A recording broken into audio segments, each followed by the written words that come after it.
دوستان، عرفان هستم از چنل ایکسبو گیمر.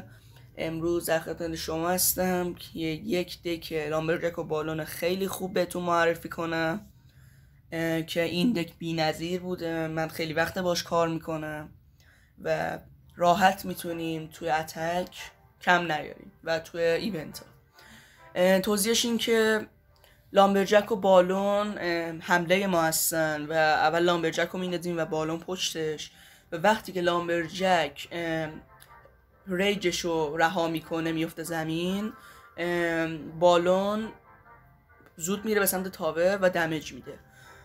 و از آیس ویزارد هم برای دفاع استفاده میکنیم، خیلی خوبه برای دفاع. گاردم که برای مثلا کارتایی مثل پکا، مثلا شاهزاده، دارک پرینس و اینا خیلی خوبه و میتونیم مثلا یه شاهزاده 5 اکسیری رو با گارد 3 اکسیری بگیریم، یا یه پکای 7 اکسیری رو با گارد 3 اکسیری بگیریم. و مینیون نیروی هوایی دفاع ما هستش، و زپ و ارو هم برای چیزایی مثل که مثلا پشت یه گوبلین انداخت با ارو یا زپ بزنیمش یا چیزای دیگه. که این دک بی‌نظیره، من خیلی وقت باش کار میکنم و هیچ وقت مثلا اون چیزی که بگم بد بوده نبوده. یه اتک بریم. خب طرف ما لول 16 با آیس ویزارد شروع میکنیم.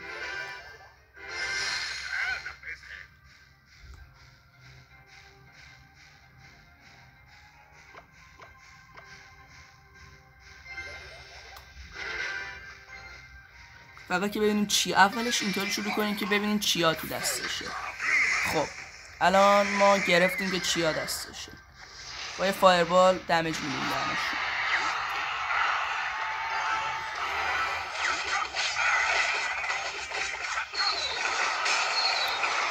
ما مجبور شدیم من لامبرجکمون استفاده کنیم چون که دفاعی چیزی نداشتیم.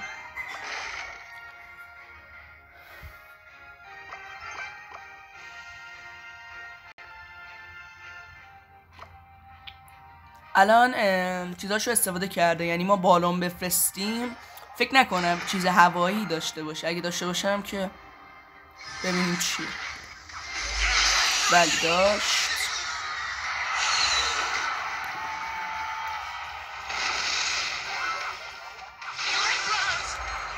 الان فقط باید اکسیرمون رو نگه داریم برای لامبرجک و بالون که برای حمله عالیه. یه دمیج کوچیکم مینیونامون داد به تاورش.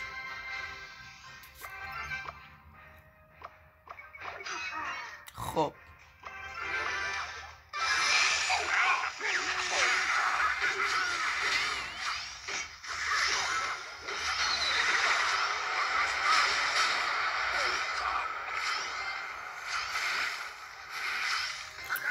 و بازم نشد، بعد لامبرجکمون رو استفاده میکردیم. البته خب تو این اکسیر 2 خیلی خوبه که نگه داریم.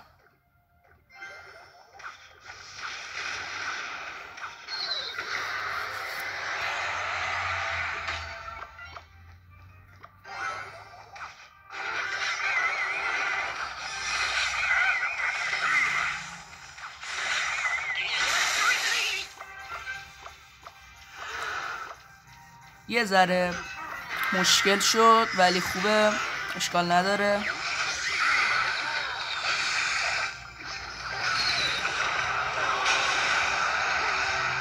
یه ذره دمیج داد ولی ما یه دونه حمله لامبرجک و بالون بزنیم تمومه. خب این اینجا خب چیز داره میکنه، ولی یه دقیقه ما غافل شیم چیز میکنه.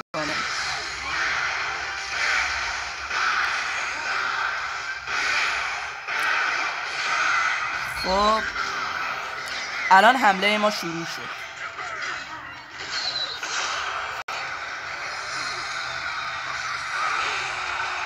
یه دمیج دومی هم بده بردیم، اما خب نداد متاسفانه.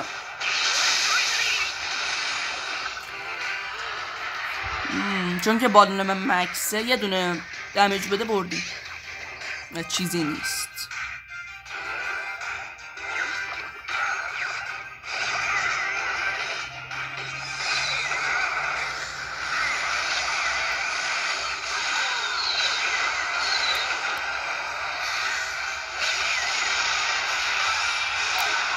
خیلی عالی.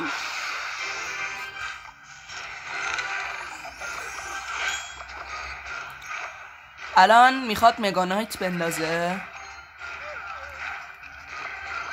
چون که حملش مگانایته. بله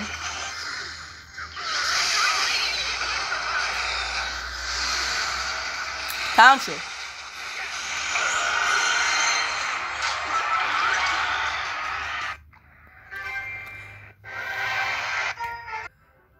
بله دیدین که با این دک خیلی خوب تونستیم حریف رو ببریم و فقط که نمیذاش ما حمله کنیم دیگه، وگرنه این دک خیلی خوبیه برای حمله. چون که مگانایت بندازه باید زود مگانایتش از بین ببریم، چون که حمله برین یهو میبینی یه چی میندازی که حمله شما رو میگیره ولی حمله اون تاور شما رو میندازه و اینطوری شد که تونستیم ببریم. یه جنون لژندری هم گرفتیم. خوبه با این دک خیلی خوبه. من امتحانش کردم، خیلی وقت دارم باش بازی میکنم و قویش کنین خیلی خوبه این دک. برای کسانی که لامبرجک و بالون خیلی دوست دارن این دک محشره و هم برای دفاع هم برای حمله خیلی خوبه و ما اصلا تو این دک از زپمون استفاده نکنیم چون نیاز نشده. از زب برای چیزایی استفاده میکنن که بتونه از بین ببره یا مثلا یه دمیج کوچیک بهشون بده که مثلا ارو وقتی که تو اون 4 تا اول نباشه. خب دوستان آموزش ما به پایان میرسه. این دک خیلی خوبه، امتحانش کنین، ضرری نداره. اگه ویدیو منو دوست داشتین لایک کنین و کامنتتون نره و دوست دارین که از ویدیوهای بعدی جا نمونین حتما چنل ما رو سابسکرایب کنین و اون زنگوله رو بزنین که از ویدیوهای بعد جا نمونین. تا ویدیو بعد خدا نگهدار.